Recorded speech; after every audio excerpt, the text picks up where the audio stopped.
So this is actually the wife's Land Rover Freelander that we've had to start reusing after the turbo blew on my old Jaguar.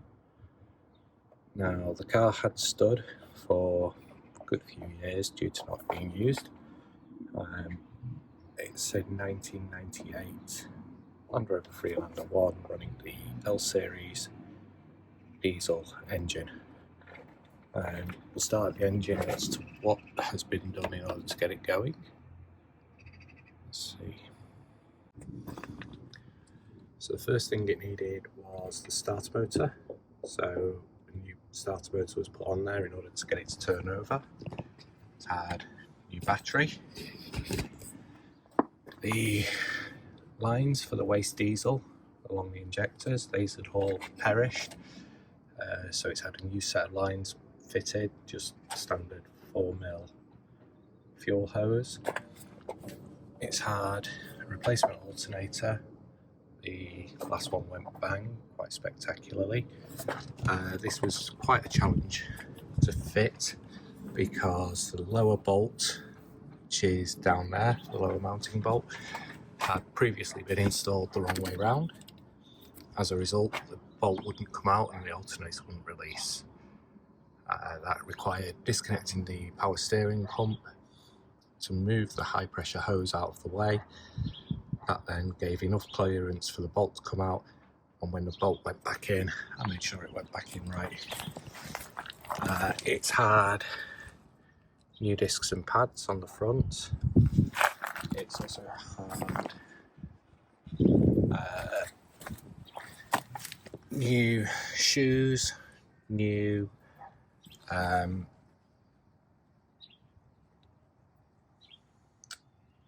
new wheel cylinder, new brake shoes, full rebuild on those, along with, as you can see, new pipe, new hard pipe from the flex down to cylinder. That's been done both sides. And 2 new rear tyres. With all that work, it was able to get an MOT. And the brakes were bled obviously with replacing everything. It got brand new MOT with just a single advisory for the back tyres being out of shape, and that was due to how long it had been stood for. Okay, bottom hose, pulled out the plug or the clamp, pull off the cable.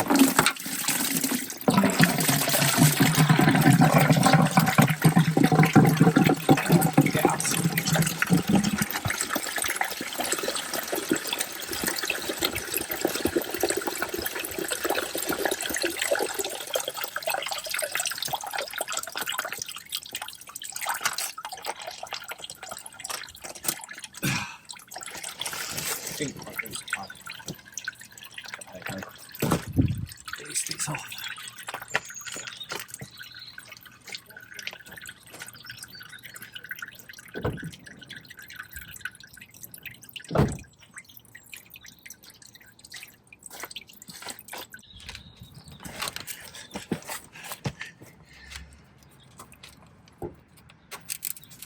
So you can see bottom,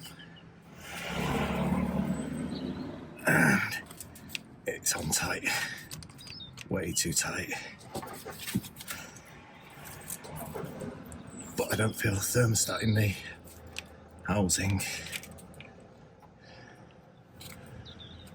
I think this, given that I need the car, the task that has to wait.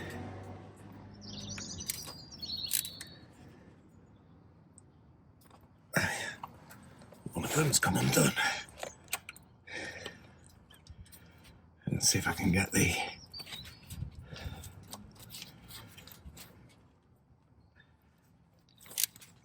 no. That corner one will not come undone. This one right up the top of the housing as well. That corner one is going to be an absolute pig.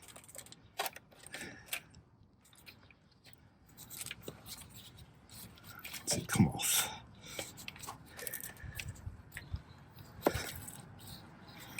There's so little light under here.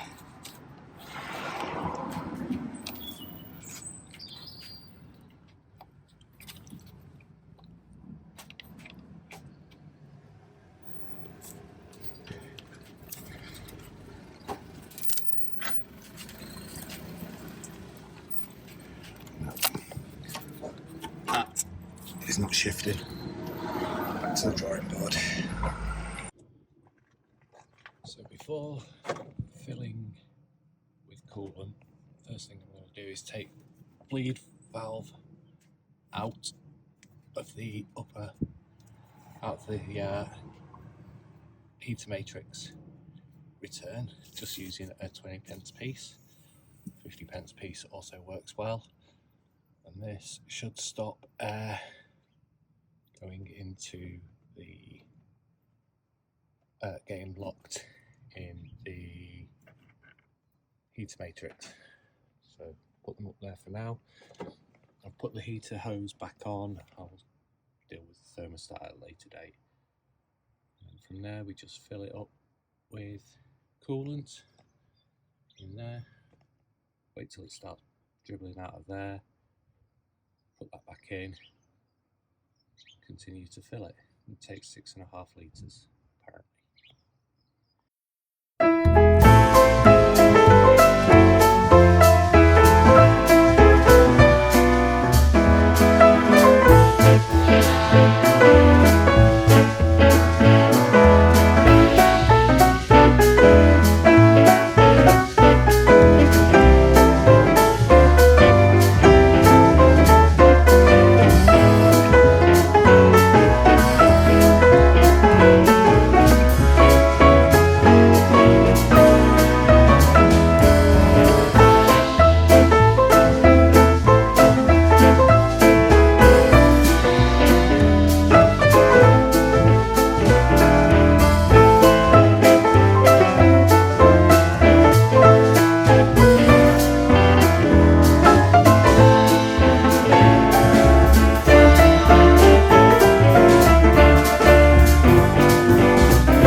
coolant in the upper hose. There's coolant in the lower hose.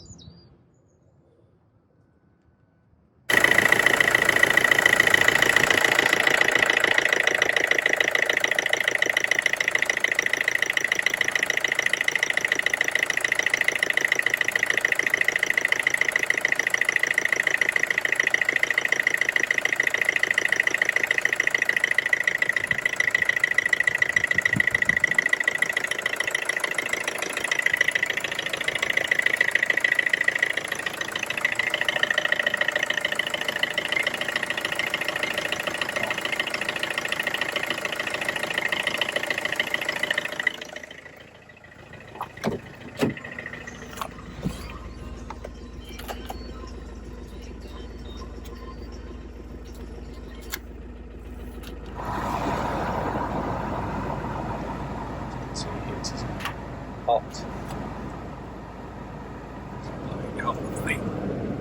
The thing is cold. Topping it up.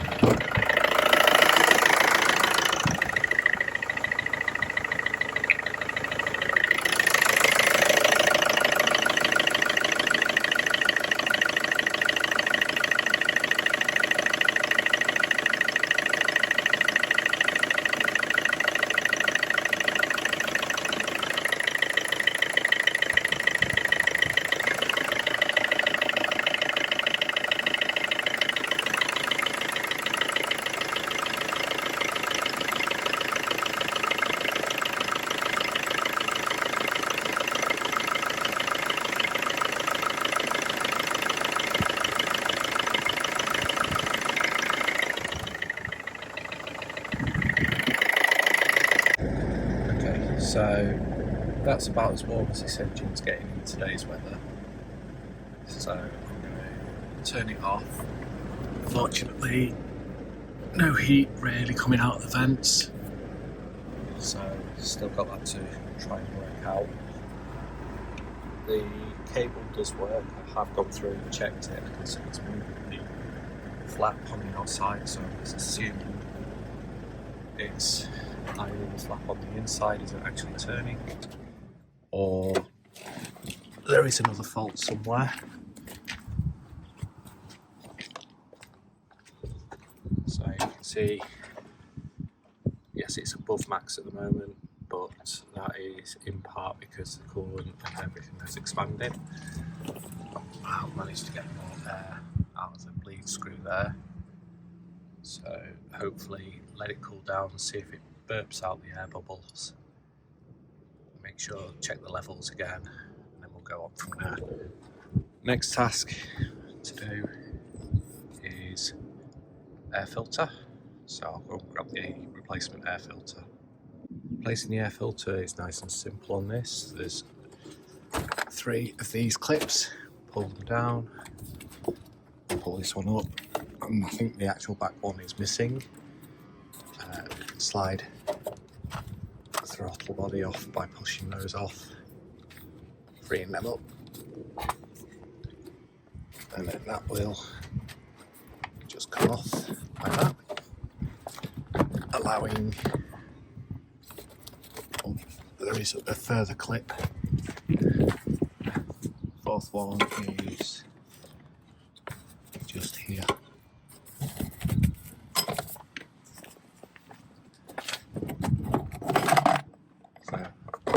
Lid off, rip part filter to go in, and yeah, I think that one's a little bit worse for there.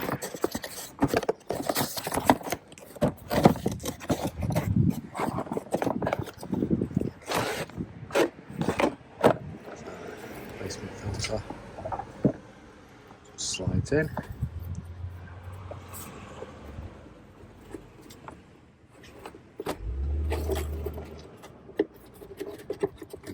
Just slides in. Go. Bit of a wiggle. And then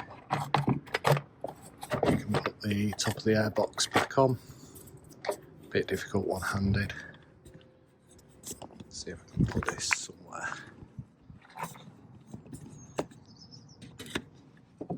It won't fall.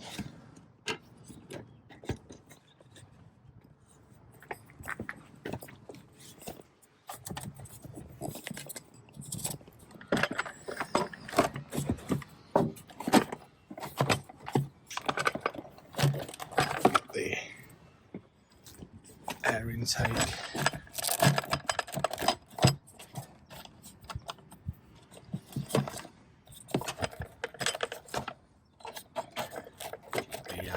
Clips out of the way.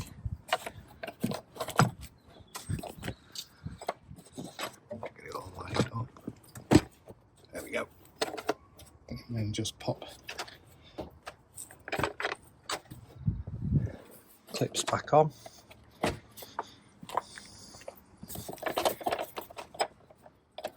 Including the one at the back. Line the air intake up. Let me clip. 2 clips. Air filter done. And that one is fit for the bin. So let's give this diesel filter a try. It's clearly been on the car for a while.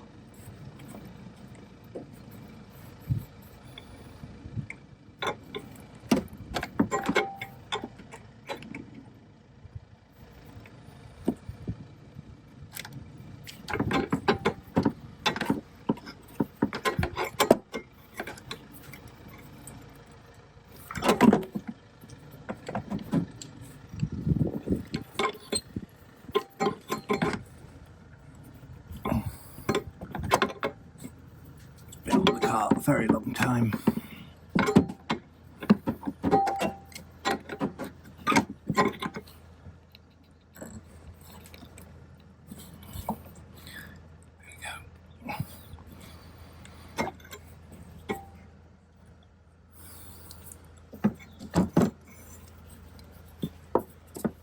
Let's get the other one out of the way.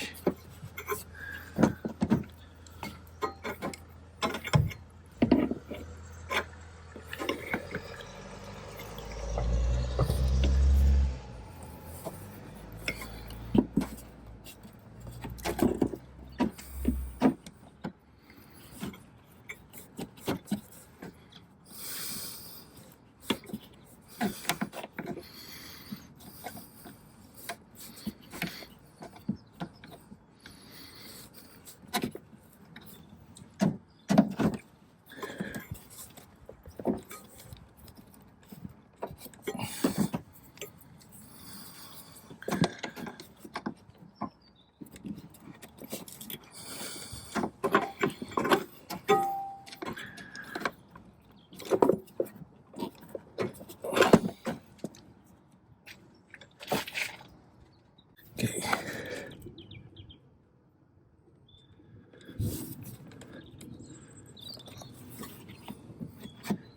So we'll took that up and out of the way for now, just to stop any fuel coming out. And then it's 1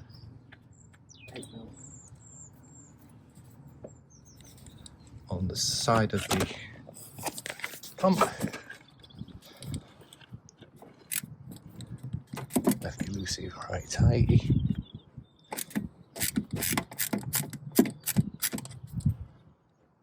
Out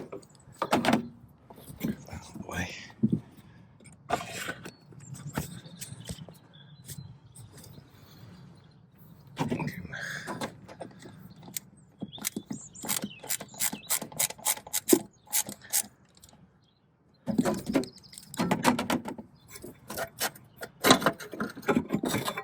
Comes the fuel pump, the diesel filter.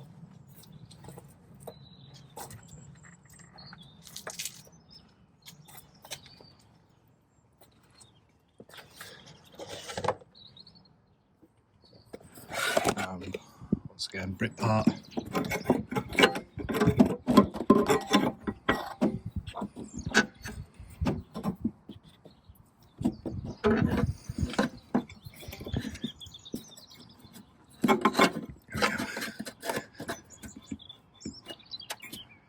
So back in,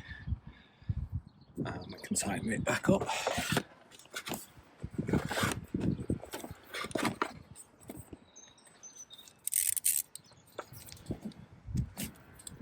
L down the side.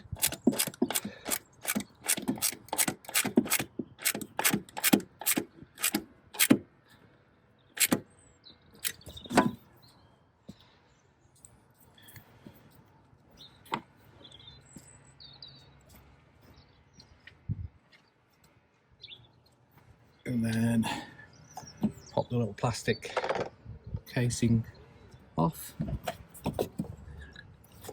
Put the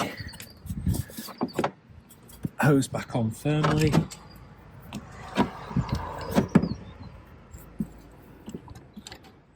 Bring the clamp over.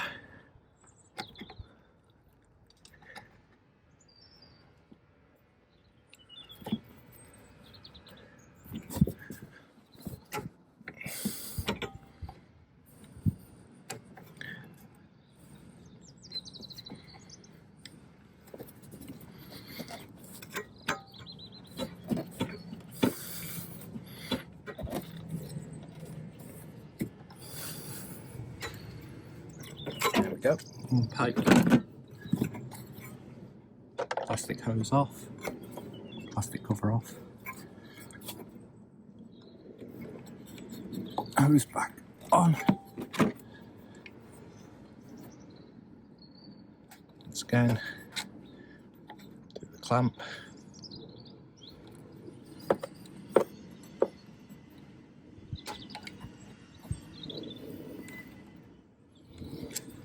And then the last step is to prime the filter.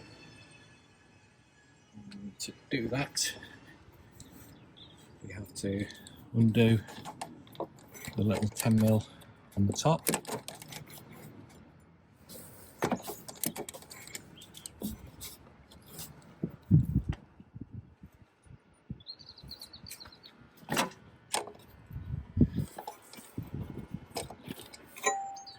And then just here is a bellow. We squeeze it and we should see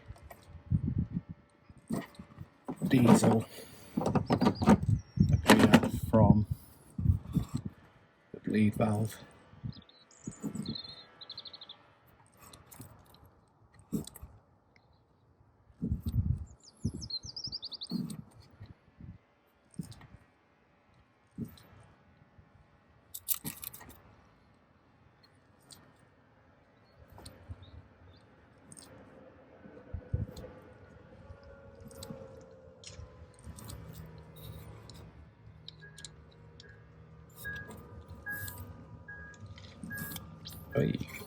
There we go, there's our diesel.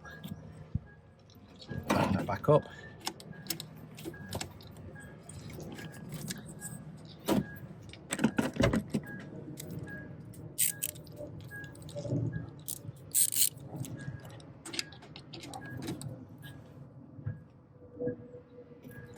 Yep. Give the top of the fuel filter a little wipe, just to catch that diesel that we spilt. That's the fuel filter done. And at some point I'll stop calling it a fuel pump.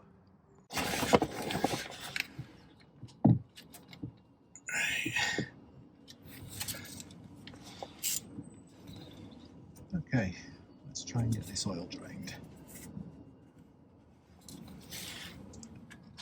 See, we've got 15mm on there.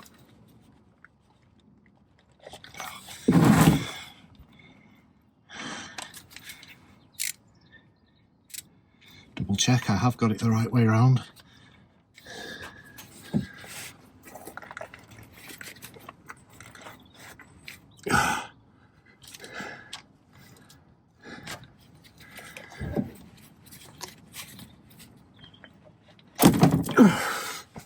That was far too tight.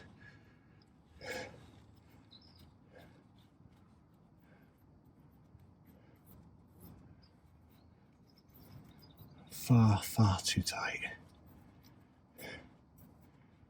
So these things take 4.5 litres of oil. So I've got a 5 litre drum there.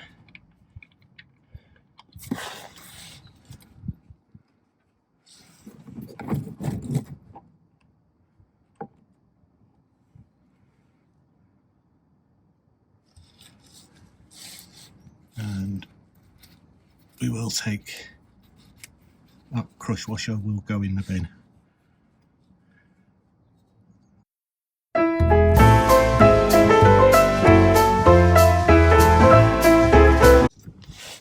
As you can see, rip part, new crush washer.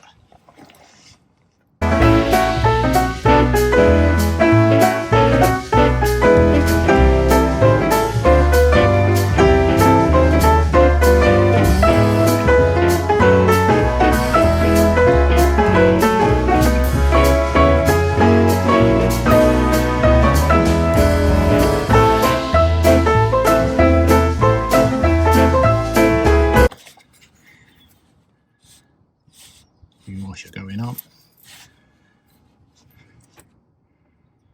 I'll just set it down there, wait for the rest of this to finish.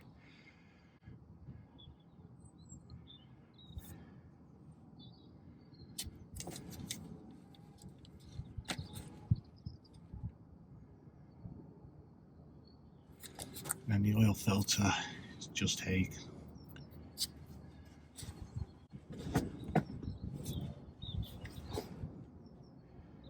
So I'm hoping that's not on anywhere near as tight.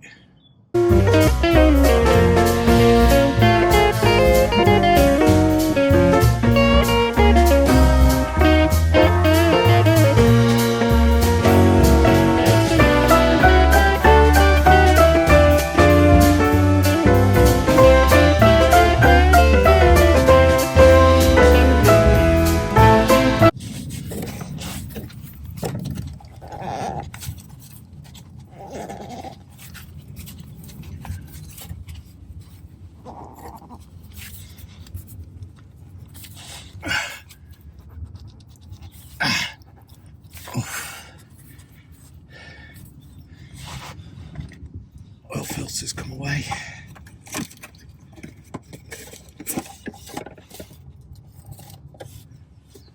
A new rip part oil filter.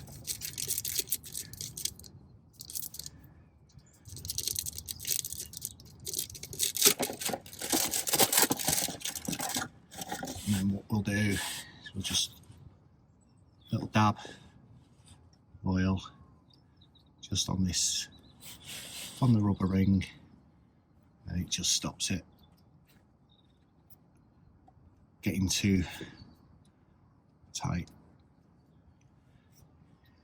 It's not reusing, it's not going through the engine, so it will be fine. Some people prefer using new engine oil. Manufacture that across both. Just about.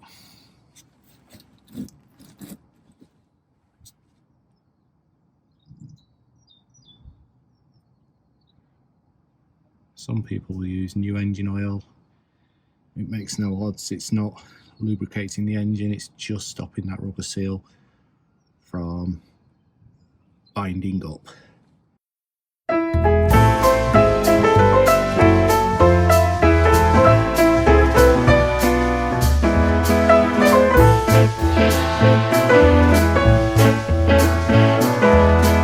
there's no way I'm putting in the sump plug as tight as it was done up.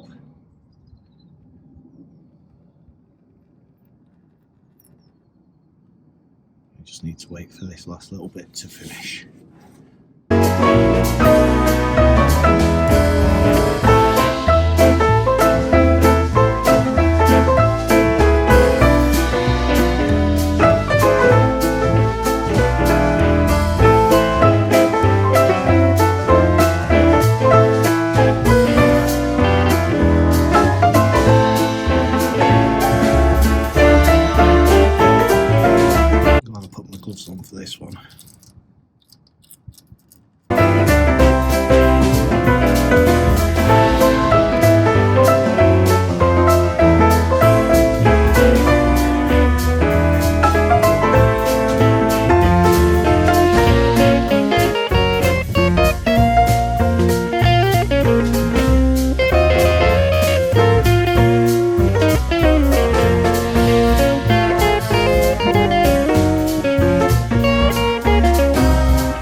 be hand tight, doesn't need over tightening.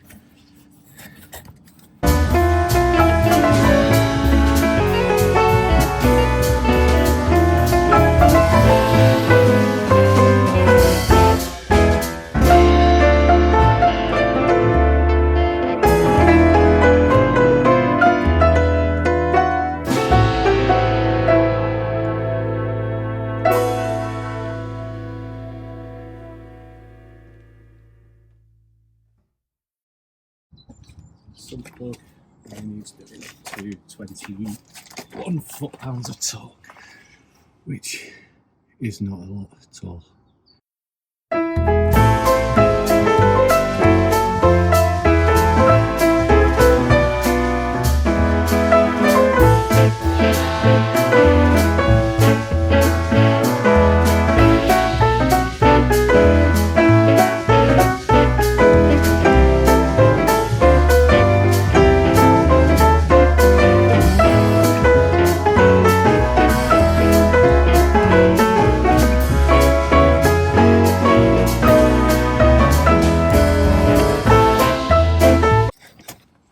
Wipe just makes it easier to see any leaks.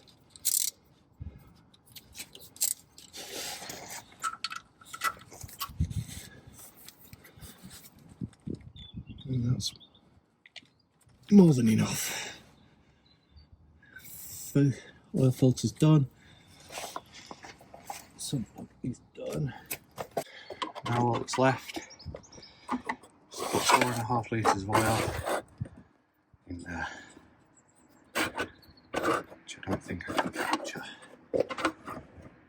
with this stand.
But that's fine because some of that will disappear into the oil filter. That out.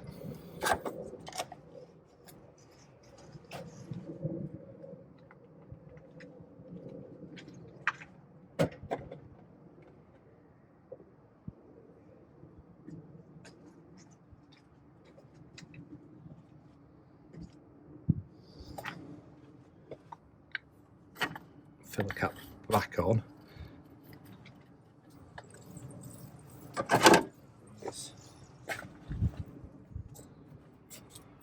And let's give it a start.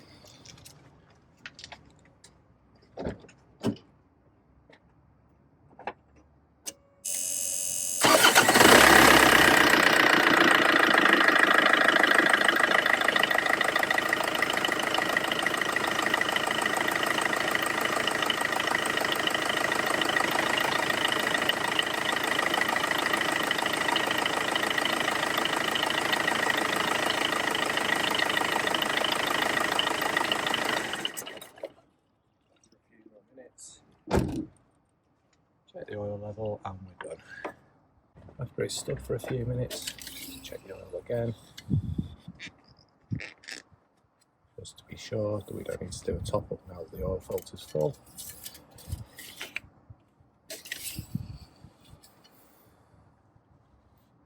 And camera will focus.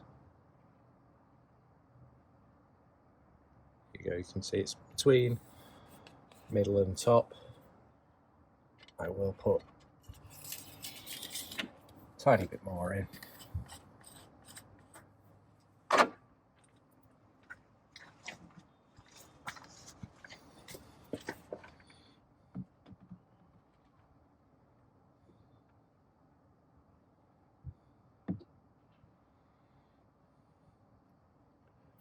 And it should be good to go.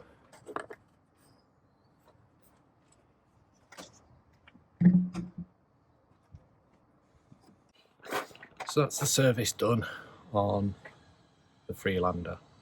Done the oil change, oil filter, diesel filter, air filter. We've done a coolant change. I still need to work out what I'm going to do with regards to the thermostat and fitting a thermostat into it, because there isn't one at the moment that I can feel in the housing. The bolts on the housing are going to need replacing, and I just don't have those at the moment, so I'll get new bolts. I can probably reuse the coolant if I'm careful catching it in the bucket, and that should be it. There are a few more jobs I want to do on this car. There's polybushing it. I need to sort the sunroof out as well. The frame has completely rotten, but they are not cheap to replace, and as a result it doesn't open and close properly. I can get the mechanisms for about 30 quid off eBay. Might look at one of those, but I think it does need a frame because it is absolutely rotten. And yeah, it's all about just keeping it on the road and keeping it running. Need to do timing belt on this left hand side as well at some point in the near future, complete with the diesel pump belt that's on the right hand side. I've read that you don't need to completely jack the car up and take a wheel off and pop a drive shaft, so I might have a go at doing that, and I might record that while I'm at it. If I can get that done, happy days. Thank you. Bye.